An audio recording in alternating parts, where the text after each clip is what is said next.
What's up, everyone? I will have an update on the first week here. After when the first week is over, I'll do one probably this weekend once I can get a good overview of the week and give an accurate report on everything I did. Jumping on the bed with wet paws, looking at me like, what? As usual, no filters in this video, except for the filter of my cigarette. Heads up to anybody never seen the rest of my videos. Also to that guy, can't remember who it was. Yeah, I know my videos typically run long. It is what it is. You know, I got a lot of shit to say. You know, and the videos I like watching, at least, I like the longer ones. You know, like Mark State, I really like his videos, but his videos are like short. They're like 8 to 10 minutes or even shorter or whatever. You know, it's like, it's too short. You know, like I watch these videos for entertainment purposes, so I don't mind if they're 15, 20, 30 minutes long. It doesn't bother me, but whatever, you know.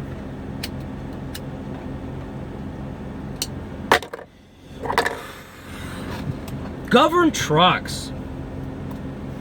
Govern top speed, right? You know, most company trucks you're gonna drive have their truck governed at a certain speed, right? It's just the way it is, you know. I mean, hey, maybe some of you guys drive for a company. Man, my company, I can do 85 in my truck and shit. Like, hey, that's great for you, but you know, for me, and a lot of the other people out there that drive for a company vehicle, they're not leasing a truck, they don't own a truck, they're not working for a small company with 20 trucks in it. You probably got a governed truck. You know, it is what it is. It's not your truck, and it ain't your fucking fuel. You know?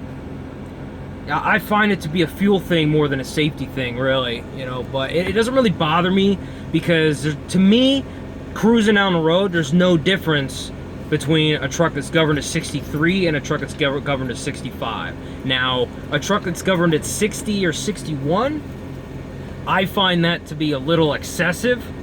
You know, that's why I probably would, hold on a minute. You wanna look out the window or what? You're fucking up my curtains. That's one of the reasons I didn't go work for Prime, which I think Prime is a good company, but I didn't want to drive company for, you know, I looked into their lease program a little bit, and it's, from what I've heard, it sounds like a great program, but it just, I don't know, I just remember saying it's not for me. But I mean, their company trucks, I don't know if they're governed at 60 or 61 or 58 or what, it's a little too low. I mean, when you get below 63, I mean, 62 is pushing it. When you get that low, I mean, I get it, you're getting great fuel mileage, but then you're talking about productivity. Productivity starts to taper off because, I mean, we're talking about e-logs here. We ain't talking about paper logs. Most of these companies are running on e-logs. We can only drive 11 hours a day no matter what, you know, and there is no, you know, you can't push that back 5-10 minutes. It's 11 fucking hours. 10 hours, 59 minutes, and 59 seconds. You know, that's it. That's all you got. So if your truck's governed at 60, you know, that's 660 miles. Like, and you ain't gonna drive. You're not gonna be cruising at highway speed for no 11 straight hours. Like, if you do, then that's a very rare instance. You know, because you also you get on and off for fuel stops and brakes and traffic and bullshit and fluctuating speed limits, work zones, weather, shit like that. You're not cruising at 60 miles an hour for 11 hours straight, you know? That would be a perfect world, and that's not how. So usually it's about, I usually average about 10 and a half hours of driving in a full day. In a day like today where I hit the road, drive the entire day, then drive as far as I possibly can, then stop. I can get 10 hours, 35 minutes of drive time, you know, usually. I mean, or maybe even 10 hours, 45 minutes, but, you know, I try not to run the clock down to the last absolute fucking minute. I try not to. But my point is, there's not much of a difference to me between a truck that does 62 or 65. There's not much of a difference to me, you know. I'm still doing a good highway speed. The difference comes in what's called the speed, this top speed differential, which is the difference between your top speed and the guy right in front of you or the guy next to you, right? And the reason I wanted to make this video is because today I had to deal with this maybe like 5-6 times today, right? And it's I have this problem with the top speed differential with other trucks and other companies that are out there, even owner-operators that are just choosing to drive 60 a mile an hour over or below what I'm driving, especially when hills and mountains come into play and weight and shit like that, power to weight and all that. But the trucking company that I always have a problem with passing, like this truck's governed at 63. You know, my first truck at Western was governed at 63, and then the second one I had was governed at 64, which is not that much of a difference. It's a little bit easier to pass trucks that are governed at 62, 63. That's really the only difference I saw, right? I believe JB Hunt's trucks are governed at 62, I believe, or 62, 61. Maybe 62 and a half, I don't know. But every fucking time that I come up from behind a JB Hunt truck, it always takes me half the day to get past them, right? You know, and look, when let me explain, okay? Now, if they're governed at 62 miles an hour, and I'm governed at 63, that's a 1 mile per hour differential, right? That means the fastest I can pass them is at 1 mile per hour, right? So it takes a while for me to, first I have to get over from behind you, right, and get over to the left lane.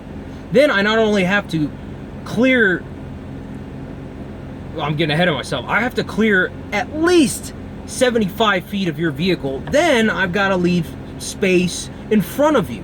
So unless I'm riding your ass, I'm gonna leave some space, get out to the left, then I gotta clear that space, 75 feet of your vehicle, then try to give you some room so I'm not changing lanes 2 feet in front of your bumper, you know? And that takes a while. I mean, it's like 90 or 100 fucking feet we're talking here at 1 mile an hour.